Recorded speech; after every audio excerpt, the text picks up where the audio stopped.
Well, if we take a look at the 100th running of the Indianapolis 500, it's great to have the gentleman who won the 100th edition, Alexander Rossi, put up a great qualifying effort, and this guy has just been outstanding the whole time. And Fernando, Alonso, we've got a lot of work to do. We know you're on deadlines, and so we're going to open up to questions right now.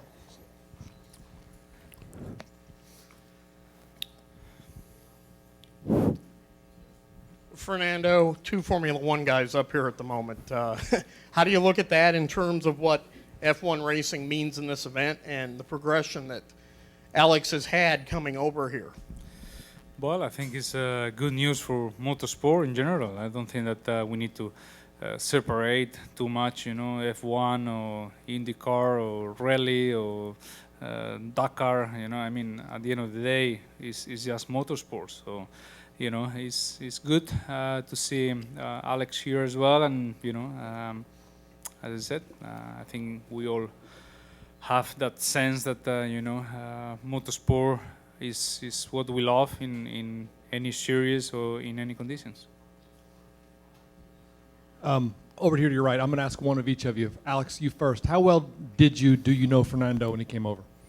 Not so well, other than the fact that in my debut in Singapore, he was one of the only people that came up to me before the race and just said to enjoy the experience. So that meant a lot in a world where there's not a lot of communication across teams. So it was pretty exciting news, I think, for everyone when it was announced he was coming over, and the fact that he was my teammate for this month and will continue to be is a pretty special experience for me. And he's proving why he's one of the best in the world right now. And Fernando, of all the people you're talking to get tips and advice and whatnot, I would assume that Rossi's would have to be as important as anybody, simply because he's making the journey. He made the journey you're trying to make. Yeah, absolutely. I've been, listen to everybody.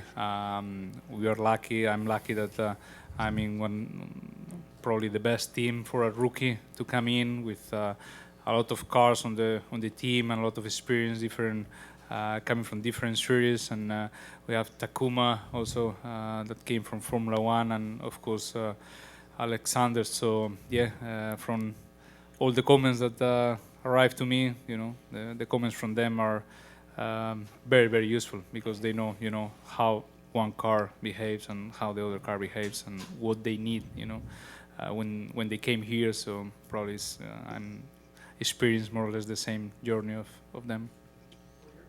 Alex, you were bitterly disappointed to miss the Fast 9 last year, so now you're third. Are you excited with this, or disappointed that you're not 2 spots higher?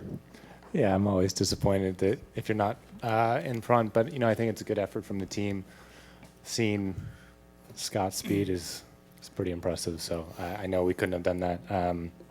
So I mean, we got to be content with the front row. It was something that really bothered me last year, and for a year actually, that we didn't make the Fast 9. So yesterday was a pretty big relief, and today it was just about trying to go as high up as possible. So front row is good. You can win this race from anywhere. So it's a good place to be, no dirty air, and we'll just get the race off to a strong start and see where it goes.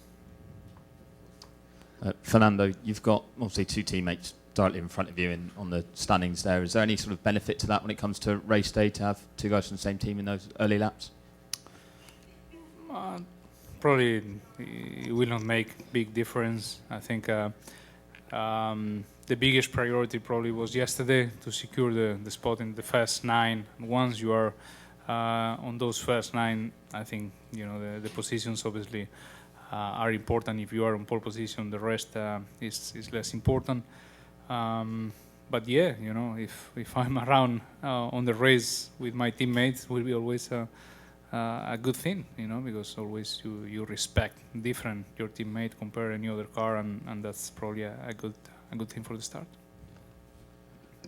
Fernando, how happy were you with the car and your driving on that run? Can you just talk through the problems and the positives? And also, I think heard you say that you felt you maybe trimmed it out a little bit too much in the end. Is that correct? Yeah, the car was on the limit, but I mean, I don't know if it was possible to be on pole position, but definitely very close. I had an overboost problem in lap 2 out of last corner, and it was like hitting the brakes. I went one gear down and start again picking up the speed. And I crossed the line and it was 30.7 or something like that.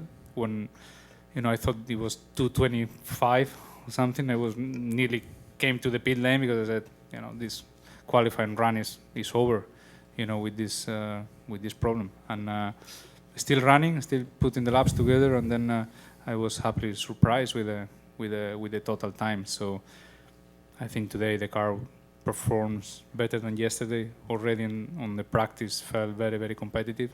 So yeah, probably we were very close to pole position today.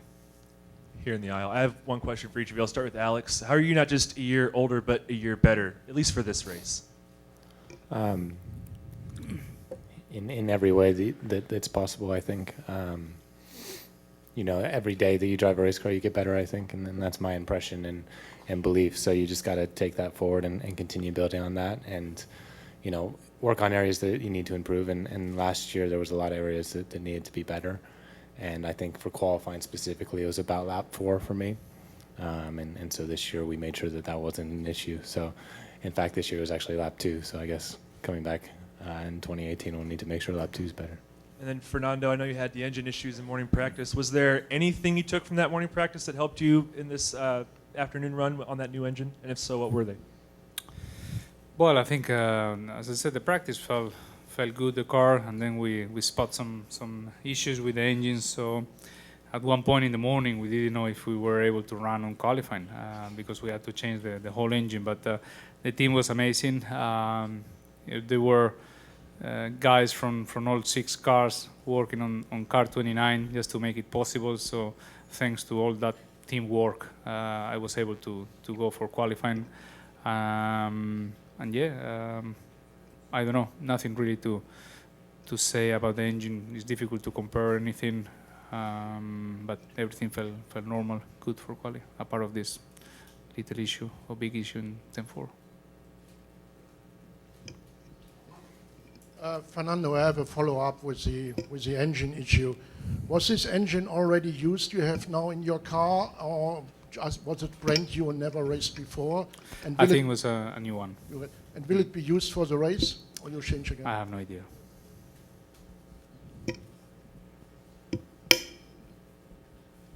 Fernando, at any point during the engine change, were you beginning to get a little nervous? It seemed like I'm used. Talking to your crew, they I'm said used it was to a change thresh. engines before qualifying and the race.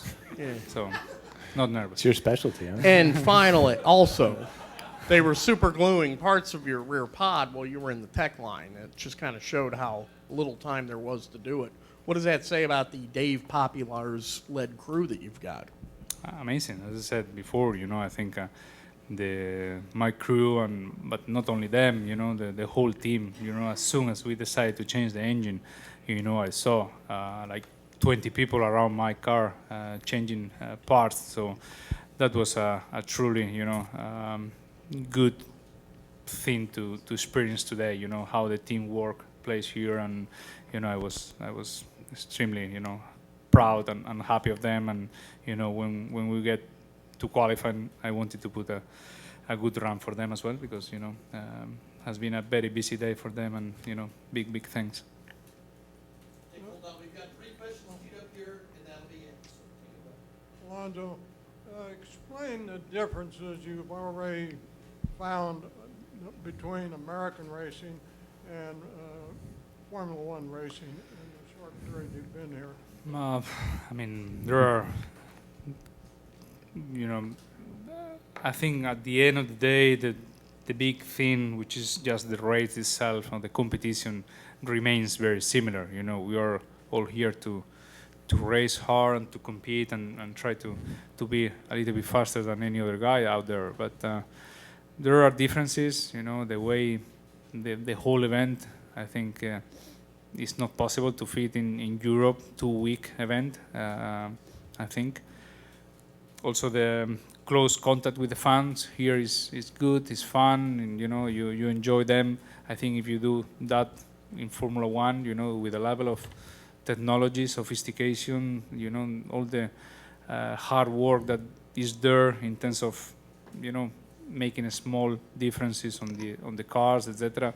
will never work, and probably that format that we have in Formula One will never work here because it's just too short and too complex, to understand all the technology that is around and sophistication around the cars that probably the fans out there, they don't care about what we have inside the engine covers. So, it's different formats.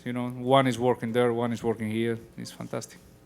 For both gentlemen, today's Scott Dixon, this is the fastest qualifying since 1996. Where did the speed come from today, and what's your general takeaway on what Dixon accomplished today?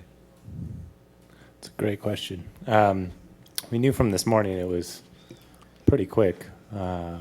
Speed was coming relatively easily without, executing perfect laps. So, when you put together a perfect lap and the car's with you, you see a 232 average. So, I don't really know what it was today. I think the lower humidity was helping the engines. The wind direction was favorable for lap time because it was a true crosswind. There was no penalty on either of the straights, and that makes the corners difficult. But if you can get through the corners, then it was a much more favorable wind for lap time than yesterday. So I think those two things combined are probably the biggest differences. And then, yeah, like I said, they had to get it right, and they clearly did. Alex, this question is for you. I agree. I've never been here. Go back to last year's race. Before it started, did you have any feeling about how it would unfold? And then, secondly, going into your second, is there any way to prepare for the unpredictability of it? No, not at all. I think this is the one race you go into where you actually don't have a plan, and you kind of just roll with it. And that's what we did last year because we had to, because my pit stops took about a minute and a half. I'm kidding, but close. And so we had to adjust on the fly. This race, because of the yellows, because of the length of it, and because how many times you can kind of move forward and backwards in positions, there's not really a set strategy. It's just about taking it one lap at a time and executing each of those laps, and then your plan kind of comes into play in the last 20, 25 laps if you're in the front, and then you start to have a process that you go through. But I'm more relaxed, I think, than I was last year, just because I know what to expect, and I'm really looking forward to Sunday. Sunday was probably, even before the end result, was my favorite day of the year. I'm really looking forward to watch Fernando go through that, because I think from 6 a.m. to noon, before the race even starts, is probably the coolest 6 hours of your life. So he'll really enjoy it. Two champions coming in. We appreciate it. Thank you very much, gentlemen. We'll see you early in the morning on race day, Fernando.